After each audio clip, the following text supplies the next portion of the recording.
Yo, underground world, what the fuck is going on, man? This is a very, very long overdue interview and sit down, man. We have a staple out of the Los Angeles area, man. Rosecrans Vic with us today, man. How you feeling, bro? What's the deal, man? I'm glad to be here. It's a beautiful set, Thank you. beautiful establishment here.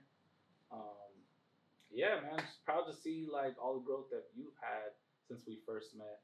Um, we were talking about off camera how I went to the first ever underground magazine event ever, and it was in Ventura. Oh God. Yeah, and I was Crazy. like, right, I've never been out there. I probably haven't even been out there since. Maybe I've been out That there one time, that yeah. one time. So it's like I was like, damn, like I have really seen like this shit from start to now, which is dope, which is a lot more growth than a lot of people in your position have had. You know what I'm saying? That's been like what 5 years now. About 5 years in January. That's a lot of people don't make that much progress in 5 years. You know what I'm saying? Yeah. So yeah, congrats on that. Congrats on this. It's a beautiful facility. So Thank you, man. I Yeah. appreciate it, bro. You're somebody that, since that time you've helped me a lot with my music. As our fans know, I make music and then I also do these interviews and yeah, have grown with the company. But you're definitely somebody that, I look at as a mentor in some Yeah. way and definitely have given me a lot of dope advice. And even like we've talked about, just had the eye on some of the people we've seen blow up Yeah. in the city oh for sure. and really told me some of those things before they've happened and seen it, bro. Yeah, man, So, I'm a fortune teller out here. What can I say? lucky, bro. So let's just like use that to jump into it. Like I was saying to you off camera, I'm sure had a vision for what's going on right now, Rosecrans Vic in 2024, right? Like take Yeah. me back to just and for our audience, just some of those original days of what you were doing and how you had to have this vision for what you're doing Yeah. now. Yeah, I mean, I feel like I always had just smaller goals. Like, you know what I'm saying? I never like set out to like take over the world or like shit like that. It was, just having small goals and achieving them. I remember the first time, like I started my radio class at Long Beach City College, Rosecrans Radio. I was just like, man, like I just want to do something dope. Like that was it. Like I just want to be good at radio. Like it was such a small goal. Then I started like listening to Ski Live, which turned into Dash Radio, and there was this show called like White Label Radio, and I thought it was so cool because the guy just like talked and played the music that he wanted, and I was like, that's so far. I want a show like that. So, I want it on Dash Radio. Mm-hmm. So like that happening, me starting my blog, me like teaching myself how to write, and just like surveying the whole like LA landscape and thinking like, okay, there's no coverage on this. Nobody's covering Draco, nobody's covering this person, that person, AZ Sway, all these people, Mm-hmm. and being like, I'm gonna do it. It's gonna be me. You know what I'm saying? Then realizing like, man, I would love to go to some shows with some of these LA artists, and then realizing like they're not really happening. So then it's like, well, I guess I'll do it. Yeah, if nobody else would. Mm-hmm. And so it's just like achieving all those things, like, wanting to do my first event, okay, check. Wanting to get my show on Dash Radio, okay, check. Doing that. Starting a podcast. It's like when I started, you got to think about it. 10 years ago, like podcasts didn't exist like that. Like I remember, like it was like some people had podcasts, but they were kind of nerdy. There wasn't really like things like that. Kind of cliche to have a podcast at that time. It was just not really like people weren't doing it. You know what I'm saying? Much like you had the Combat Jack, show that eventually turned into a podcast, and then Brilliant Idiots and stuff like that. Like after a while, like that shit inspired me. But then even seeing like how do you even make a podcast? How do you even what the fuck is an RSS feed? All these things that like I just didn't know and just taught myself over time. So accomplishing all those little things, So I can't say like this was my vision from the beginning. It's just been advancing and growing, and I've been just trying to move strategically along the way and kind of seeing where my talents can, fill a void in this area, that area, this area, and yeah, just liking to do like dope shit with the homies, man. Definitely. And so take me back to like obviously you're born and raised in LA. What city specifically? A bunch of different cities, to be honest. I was born in Inglewood, grew up in Lenox, moved to Bellflower, went to school in Downey, and then moved to Whittier, moved to Hawthorne, lived in Hollywood. Now I live like in like Northeast LA. Right. So kind of all over, but like the one thing that was always constant was like Rosecrans, right? Right. Which runs from the beach to like Orange County, Manhattan Beach to Orange County. So that is like I always grew up along that street. Spent the most time there, you know, whether it was like at my grandma's house, my great grandpa's house in Compton, my dad's house in Bellflower, like along Rosecrans. Yeah, so it's like that's part of why my name is because I never identified with like one specific city too much. You know what I'm saying? I didn't look at myself in the mirror and be like, oh yeah, that's a Bellflower dude. Like, oh yeah, like that's a Downey guy. Like, you know what I'm saying? But like, I also didn't feel like I was from Lennox 100% because there was people that spent their entire life there. I spent half my life there. You know what I'm saying? Mm-hmm. So it was me like not necessarily being like I'm from this city. Mm-hmm. And that's it. It was me feeling like kind of from all of them. You know what I'm saying? Like, and that was like a cool way to coin perspective. You know what I'm saying? Yeah. But like, I always knew that street that ran across was always home to me. Yeah, yeah, and like exactly that representing that whole space. Yeah, so really like the southeast LA is definitely my home, and so is the 310, which is like the South Bay. So like grew up in between those two areas. 310, 562, like that's where I really feel like I'm from both. Gotcha. Yeah. And obviously, like being from LA, you're gonna have these influences, right, of the Dr. Dre, Snoop Dogg's, Tupac's growing up. But what is some of your first early moments hearing these underground artists, like you mentioned, Draco or AZ Sway, even before Chike started popping off, right? Like, what are some of your first moments where you're hearing? It's not just the old school artists. You're starting to hear the new ones, the new scene. Is it people you know, and that's how you're getting aware of it? Or are you getting wind of them? Like, how is that even coming about? You know what? It's crazy. I just like, I know I said like, you know, I could like tell the future or whatever, but like, to be honest, a lot of stuff I feel like it finds me, you know, and it finds me at the right time, and I'm paying attention at the right time. You know, like there was definitely like I probably heard of AZ Sway through Rob 2, which I had known because he was like in Bellflower, and like Swift knew him. I think he had like shot some videos for Swift. And so hearing Ride with My Glock and being like, oh my God, this is fucking incredible. You know what I'm saying? And then hearing that Draco hopped on the remix, and then listening to like Mr. Ghetto, and then just discovering like all these, you know, dope artists. There's like, you know, a Petty, those, you know, releasing music back then. It was just like Corey C, like just so many dope artists that I had just like started to discover little by little, and seeing that they had so much talent and no one was really like covering them from like a media standpoint. You know, it was just kind of a local thing, and at the time, the bigger artists that were getting like more national buzz, or just like buzz like on the radio in the city, were like the ADs, the Problems, you know, the YGs. Obviously, I think he had already released his debut album, right, My Crazy Life. So it's like, it was really like the undercurrent of like those artists to me were like they had already made it. It was the previous generation, which like now, like retrospectively, like no, they were still on the grind too. You know what I'm saying? But it's like we were like in our eyes, bare bone ground level. You know what I'm saying? I looked at them like the AZ Sways, AZ Chikes, the Dracos, all that. Like I looked at us like peers, because it's like we're all still trying to get some attention and stuff like that. So that was like around that time, like 2014, 2015, where I'm just like discovering all these dope new artists. Yeah.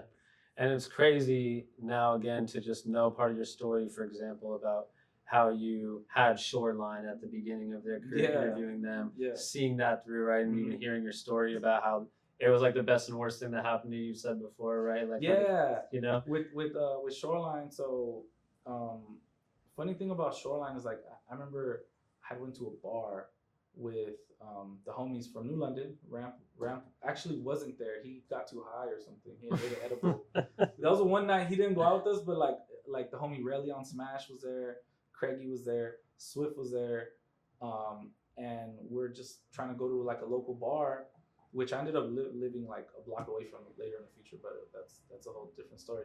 But we're at this bar called Black, and then the people in front of us were big ass group, and they had turned around and asked Swift if he was a rapper. They thought he was a different rapper named Michael Christmas, which is hilarious, like to think about now.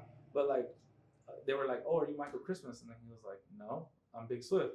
And they were like, "Oh, okay, we're Shoreline Mafia." Yeah. Like it was like, what the fuck? But it wasn't like the main dude. It was just like one of their like homies, right? Yeah. But like together they were like their crew was was Shoreline. So that was just random, right? Didn't think nothing of it at the time. A couple months go by, I start to hear the name Shoreline Mafia. I'm like, damn, that name sounds familiar. You know what I'm saying? So after that, getting wind of like homies worked with OGZ at a bar before and like just all this stuff. And so I watched the video, Musty, and I'm like, damn, this shit is hard, you know? But at that time, they already had like 1 million views. Yeah. And I'm like, from where? Like, I never heard of this shit, and I'm super tapped into the LA scene. Right. But a lot of it was like from people in the valley. They were like, had already kind of popped off. They had like house party scene kind of out there where like people told me they performed before and stuff like that. So they were already making their buzz in the city, but no media company had ever like tapped in with them or anything. So I interviewed them on a Wednesday at Dash Radio. No, sorry, it was a Monday. It was a Monday night. We interviewed them, and then we aired on a Wednesday. That same Wednesday, we have a show which we booked them for, and when we booked them for that show, it was at Los Globos. It was in the tiny room, the tiny red padded wall room. Yeah. We interviewed them. They packed it we did a show with them. They packed it the fuck out. It was crazy. You couldn't even breathe in there. Then outside, they get into a fight. One of the people that was there, that was with them, or on the other side, I'm not really sure, they knocked over a whole taco truck, like a taco stand. What the hell? Boom, that shit gets knocked over.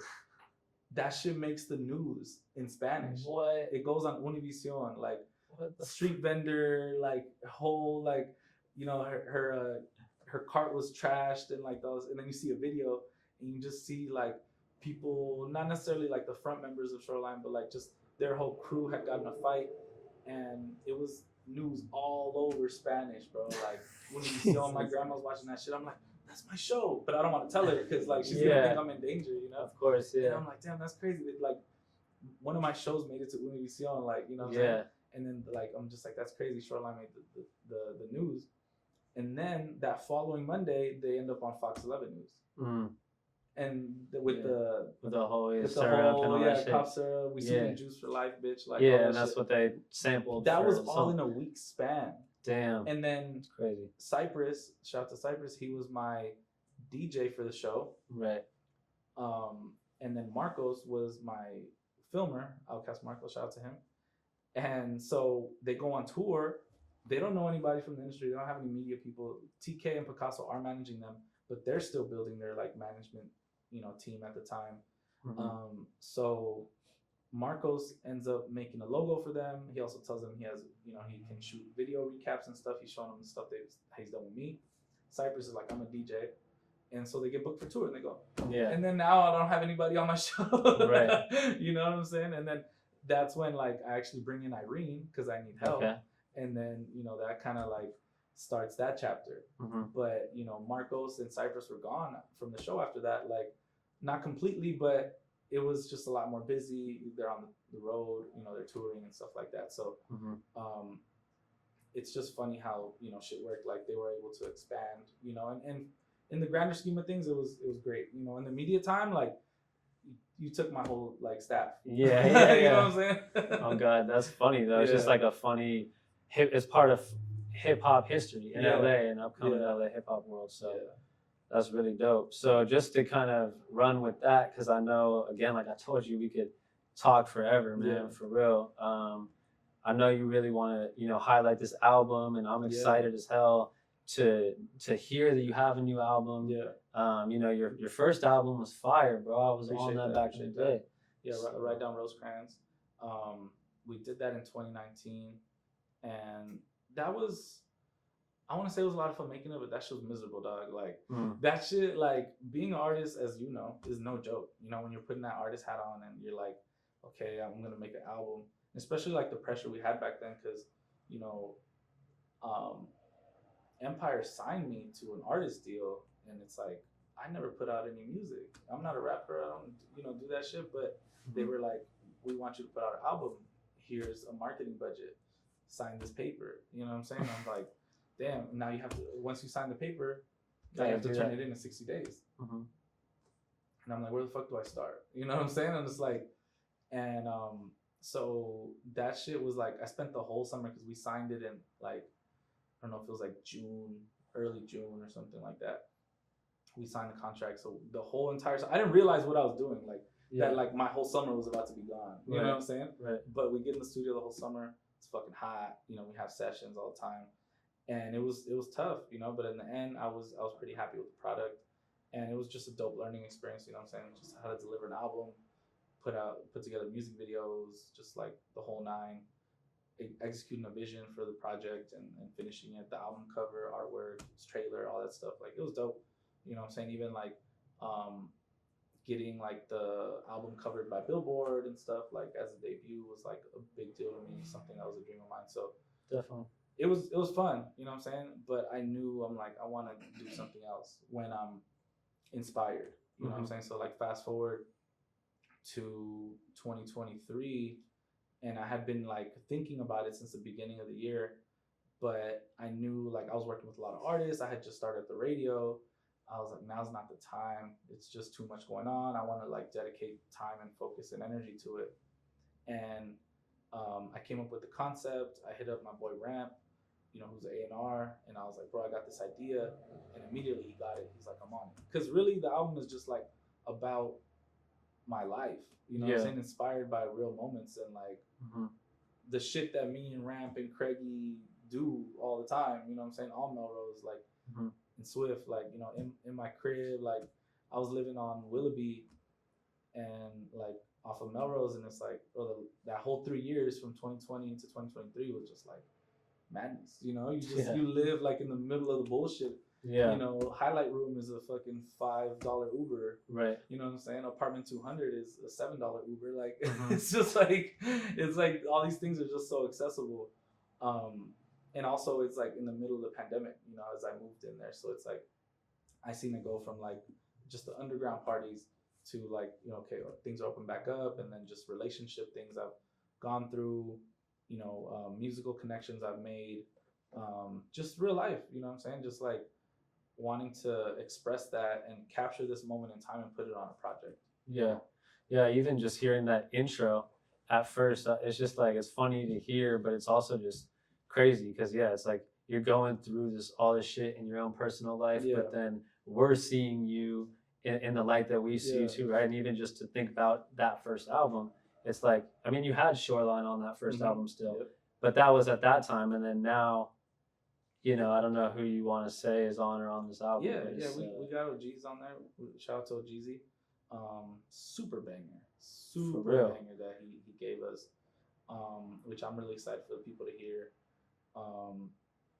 Having Hit Boy on there is like a dream come true, right? For sure. Even Spank Nitty James, like he's somebody that I became a fan of like probably like 2 years ago. He had a really dope song where he said, if your shoes aren't worth 1,000, don't step on the couches. And I was like, damn, that's fire. Like when I heard that, I was like, that's incredible. Yeah, like, who thinks of shit like that? Oh God, yeah. And so to like,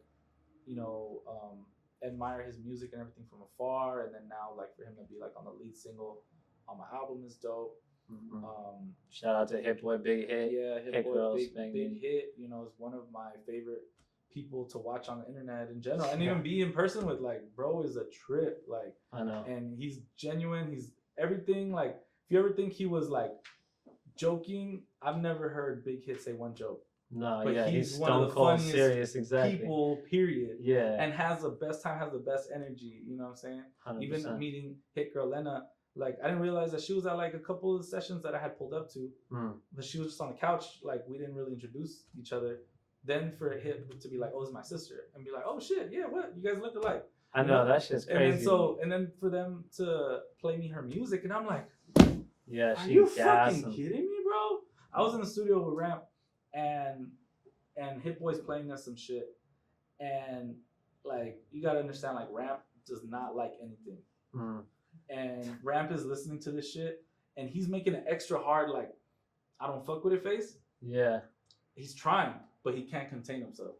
And I'm like, Ramp, I'm like, I know you like this shit, bro. And he's like, yep, I do. And I'm like, yeah, if you get the stamp of approval from Ramp, like, because he thinks everything is right.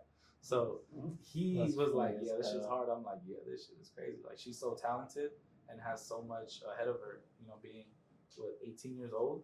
Is she 18? I think she's 18, 19, you know what I'm saying? So, like, for her delivery, her presence, for her to come on at the end, you know what I'm saying, and killing the end of Moscow, just incredible. Getting the video shoot done was like, you know, fucking awesome, amazing, crazy day that will forever live in infamy in my life. Yeah, almost ruined my life and stuff like that. But gave more inspiration for the album as well. It was like the good way to finish it off. But yeah, man, I'm just so excited to share it with the world. You know, I've heard other compilation albums, and you know, I'm always skeptical of them. For people to be like, oh, what, like. When I say I have an album, people are like, "What? You're rapping?" And I'm like, "No, I'm not." Like, hold on, like I'm doing, you know. And it's like, and you want to say like, at least I want to. A couple months ago, I could have said like, "Oh, I'm like executive producing, like Diddy," but now you don't want to say that, right? You know what I'm saying? Like you just like Khaled. Now you have to say Khaled. Yeah, you know exactly. Shout out Khaled. Yeah. But yeah, you know what I'm saying. So it's like just putting all that together has been like. It's been hard, you know. It's been times where I wanted to quit and give up on the project and being like, this isn't what I want. It's not sounding how I want it. This song isn't right. You know, this mix wasn't right. Like, just so much shit went wrong in the middle of it. But I could say Ramp was always there calling me like, bro, we need to finish this shit. We need to finish this shit. When are we getting in the studio? And I'd be tired, bro. I get up at 5 in the morning, 4 in the morning.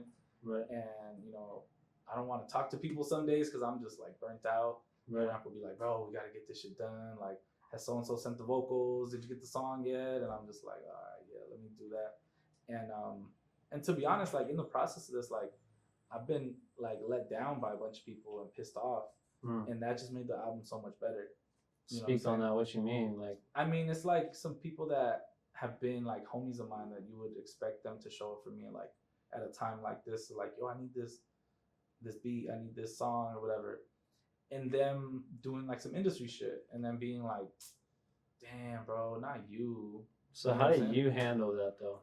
You just gotta level up. You just gotta make them like regret their decisions to think that you weren't worthy of fucking with.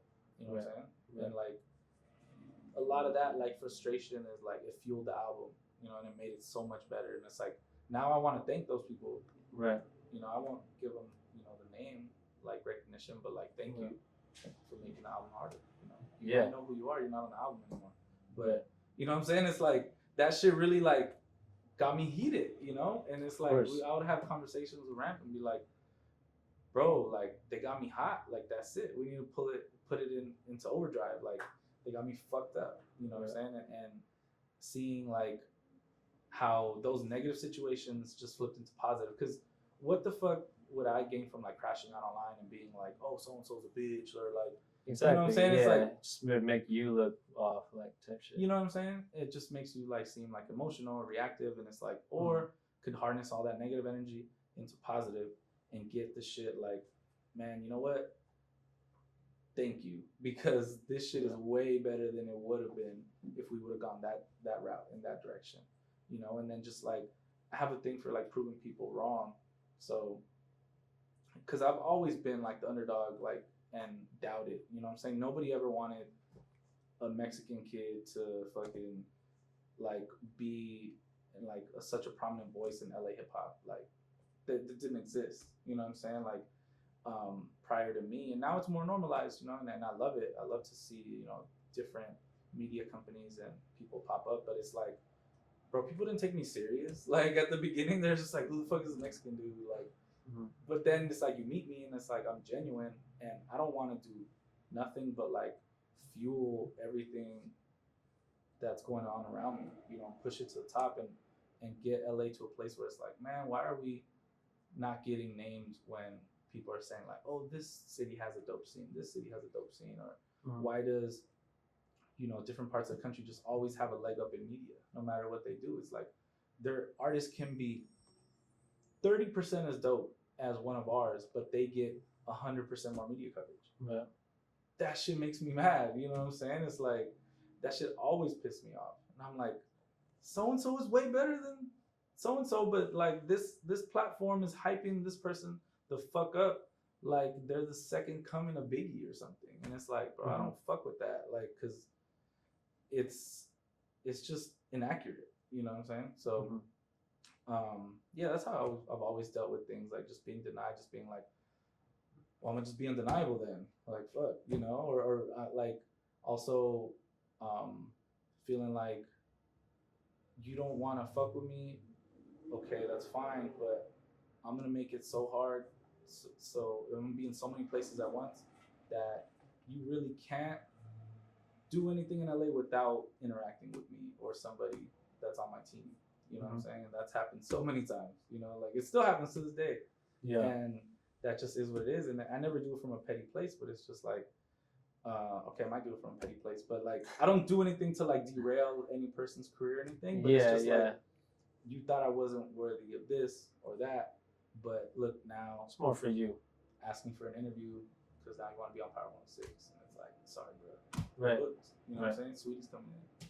Right. Right. Wish we could. We can't move that. Right. Mustard has that time slot. Can't help you. And now you're in a different bracket. Yeah. Now you're in a different bracket. You're literally just rubbing shoulders with a whole different level of people now. Is what it is, you know. So what do you see next for you? You know, and just to touch on this album again, I mean, OGZ, Greedo, 310, baby. I mean, I heard so many dope songs, and I think I probably only heard a quarter of that shit, maybe half of it before we did this. So, man, I'm excited to hear that when it comes out. I know everybody else is. Shout out to Hit Boy and the whole Surf Club team who on the single. That's right. But yeah, speak on just like what's next. What do you want to see next for Rosecrans Vic? You know, what does it look like in 5 years for you? A lot more TV shit, to be honest. Like, you're gonna see me like on documentaries, like as like a talking person when they have like the things like Rosecrans Vic, journalists. It's just like, yeah, no, so like I was saying, I was right there. Motherfucker went that way. He went this way. Like, you know what I'm saying? I'm gonna be like a person like that, telling those stories, like just very much more so in like in a space of much higher production. You know what I'm saying? Like something like this. Like this is like TV quality shit. Salute. You know what I'm saying? Thank you, sir. That's the only type of thing. Shout out to Chris. Yeah, shout out to Chris. That's the things I want to be more like seen like associated with, right? Like my Hat Club show, Crowned. That's something that was like, you know, really important to me to get done. It's like an idea I had early 2023. You came to them with that idea? Yeah, it was weird the way God works. It's like I had the idea. I literally had it written down. I had told my assistant, I'm like, I want to do this way. And then I just by happened to meet the entire staff of Hat Club one day on Melrose, just walking down the street. Shout out to Millie. I was walking, I seen Millie. Millie's like, hey, what's up, bro? Hat Club hadn't even opened yet. Yeah. He's like, come over here. I'm like, all right. They're doing a photo shoot for the first release of like the LA Hat Club LA hats. And they're doing a photo shoot, and I'm like, he's like introducing me to these people. He's like, hey, this is Geza, our creative director. I'm like, what's up, man? Da-da-da. And I'm like, yo, so I have this idea. And I'm like, I want to do like a hat shopping show. And, you know, and he was like, we're working on it already. And I kind of broke my heart. I'm like, no, like, what the fuck? Because I hadn't told a soul because I didn't want anybody to take the idea. And then so once I started talking to him, and then he's like, we're working on it, but we don't have a host. And I'm like, let's fucking do it together. Yeah. And then he was like, are you sure? Like, you know, I know you work at the radio station. Like, he's like, we're not gonna be able to like start off with like a high salary or anything. I'm like, bro, don't even worry about none of that shit. I want to do this show, and I would love to do it with Hat Club. So from there, it was like, all right, boom. We started talking here and there. Hey, I talked to, you know, the execs. I think they like you for the host spot, and I'm like, okay, let me know. I'm holding off. I'm like, I just want this to go through. If it doesn't go through, fuck it, I might have to do my own. But like, I really wanted that. And again, not even telling anybody. I'm just like, man, this is just between us. And then I get like the thumbs up. It's like, yeah, you know what, Hat Club wants you to do it. You know, when can we start like shooting and all this stuff? And I'm like, fuck yes. And then just seeing like how it's turned out in terms of like production value and, you know, how high quality everything is, TV level type things, you know what I'm saying? Like, for sure. I love to do stuff like that. I want to do more things like that. After this, I'm about to go shoot for like Amazon Music, you know, it's like for one of their documentaries about Spanish music. And so just like getting more like involved in that aspect, like I want people to be able to just not only see me on YouTube, but see me on Amazon Prime or see me on Peacock or things like that. In my lane, you know, I'm not trying to be no actor or movie star or anything like that. Just like literally what I'm doing, but just at a much higher level. And yeah, just, you know, more singles and shit. Now that we dropped this album, I want to just like do more one-off singles under, you know, Rosecrans Vic featuring whatever artist I think is dope at the time. You know, putting more art together, getting some shit. Like a real dream is like to get a song, make a song dope enough to get it in rotation on Power. Like real rotation, you know? Yeah, like organically. Yeah, like I've had you know, I've had Moscow Spun, and like that's amazing. Shout out to Charisma, shout out to Wavy, shout out to Just Incredible, you know, everybody that showed love spinning the record. But I want to make a song, you know, and package it and promote it well enough to where it's undeniable. It's not just because it's a Rosecrans Vic song that we're gonna play it on Power. It's because this is the fucking smash of the city. Yeah. And if we don't play it, it would be weird. And does that look like finding the new hottest artist that no one's heard yet and putting them with a big, like, what does that look like? No, I think it's like a combination, you know, because like learning, like being in radio, you kind of learn that radio, the way to describe it is like radio is like a baton. Like you can't get on radio if you don't have a song with somebody that's previously been on radio that passes you the baton, right? Yes, sir. In a way, so it's like, I learned that with you as well. You got me played on the radio for the first time. Thank you. Shout out to Just Incredible as well. He played Light It Up, and because of Kyle Banks and Derek King. So that's a real method right there. So it's like, Derek King's been on the radio, Kyle Banks has been on the radio. So you don't get on there unless somebody you're with has been on there. You know, so it's a tricky thing. So it can be, you know, a new artist, but more than likely it'll be a new artist with like an established radio artist. That's kind of like the formula that actually not a lot of people know about, but you know, whatever, here's some gems. Yeah, that's fire.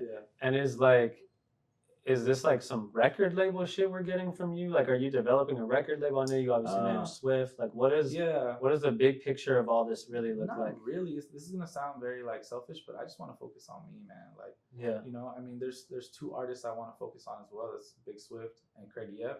But besides them too, and those are like my inner circle of actual real life friends too. So it's deeper than like a label. You know what I'm saying? Because it's like I could sign them to Rosecrans Vic Records right now. They'll sign the paperwork. You know what I'm saying? But is that the best move for their career? Right. Maybe not. I'm still trying to figure it out. You know what I'm saying? Right. And then just having that responsibility and not having help from like other artists. Like I'm not sure if I want to go straight to that just for the sake of doing it. You know what I'm saying? It's like if it makes more sense for them to sign with a bigger label and me just help out. Maybe I'm not even a part of management. Maybe I just give them advice because they're my real life homies. You know what I'm saying? Like I genuinely want to see my homies get rich. Give a fuck if I get a piece or not. You know what I'm saying? Like we're at the club, we're all rich. You know what I'm saying? Like, that's the point. Cares? Like, yeah, you know that's the like, point. I don't need 10% of you or 20% of you. Like you know what I'm saying? Just want to see everybody up. Yeah, if you know, if you're not my day one friends, like then you know, it's like we got to do business. But it's like for them, it's different. We've been rocking like 10 plus years, so you know, I just want to see them win. But I don't know about a record label. I've obviously worked at record labels, you know, big ones, small ones, independents, and they are a lot of work. It's dope, but I don't really see myself like putting.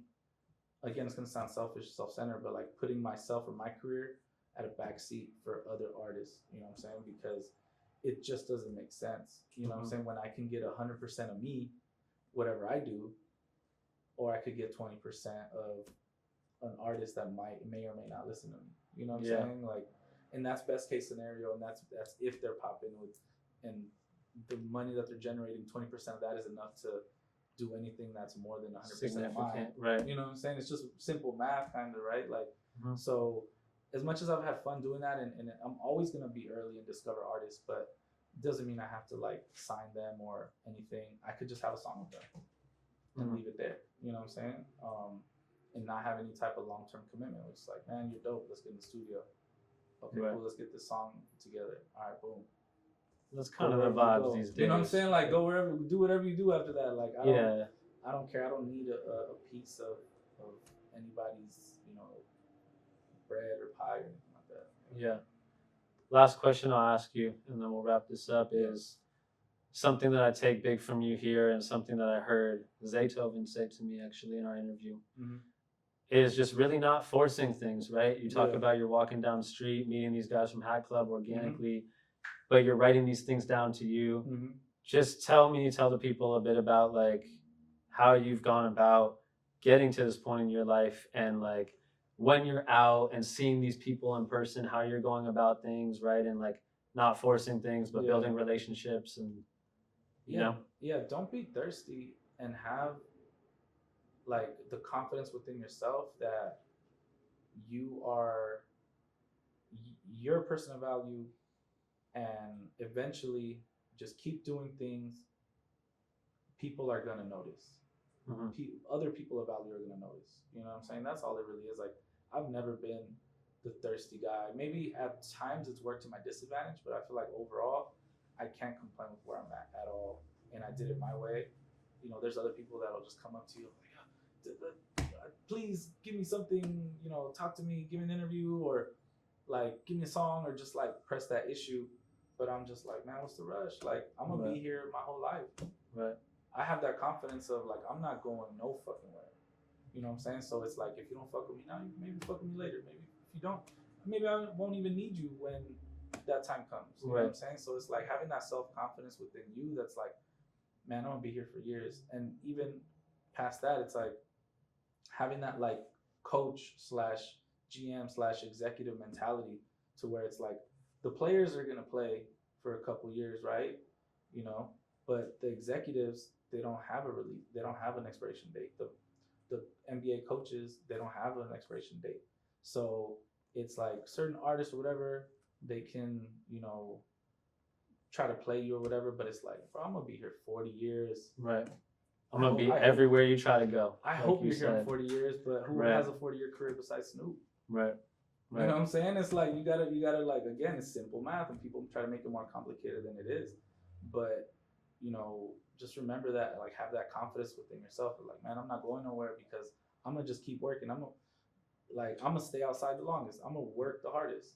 Right. And as long as I keep doing that, people are gonna notice. You know what I'm saying? Nothing gets far-fetched after that time. I'm a testament to that, because I never thought I could, have Mustard come in to like premiere his record off his new album on my show. Like, you know what I'm saying? Like, that just happened on Monday. Like, what the fuck? Like, we did a carne asada with Sweetie. Yeah. Like, in front of a live audience. Like, Sweetie said she'd never been to a carne asada. Yeah.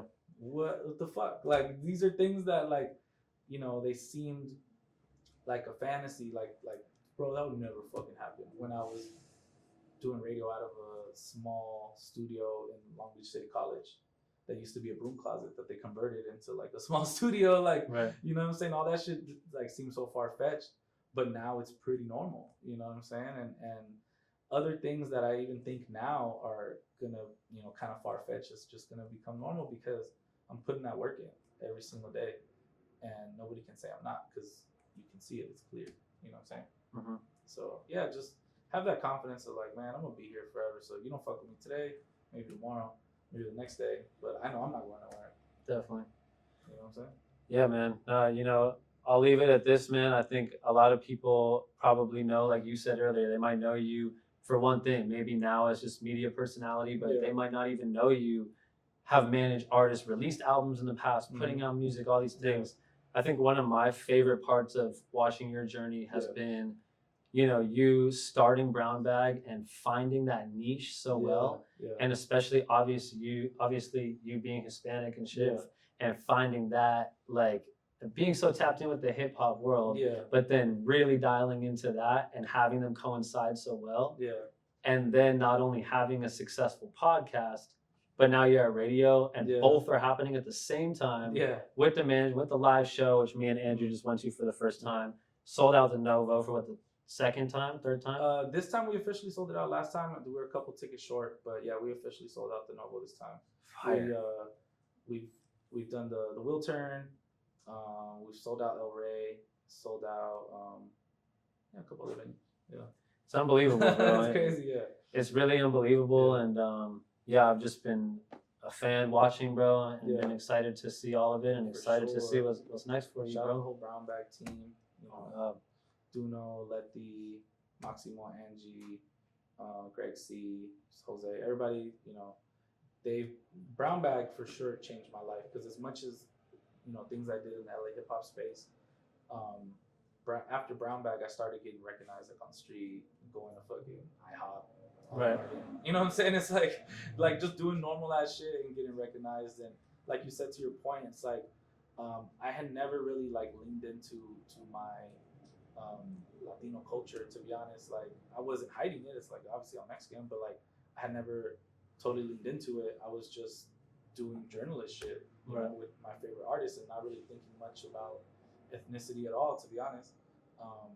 And then once we started to do Brown Bag, it's like this shit just started going crazy. People started really identifying with us, and we built a real strong community and a fan base and supporters that have sincerely like changed my life, and I'm forever grateful for them.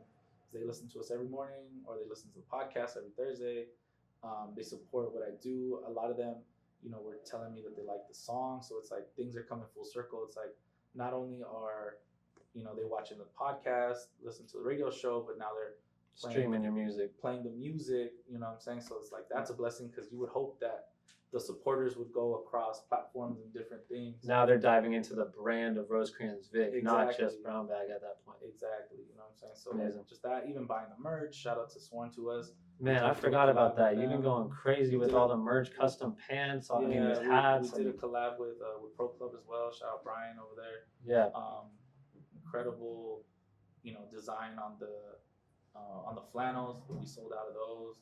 So it's just been a lot of dope shit. Just been able to like bring like my visions to reality lately, and it's been a really good feeling. Yeah.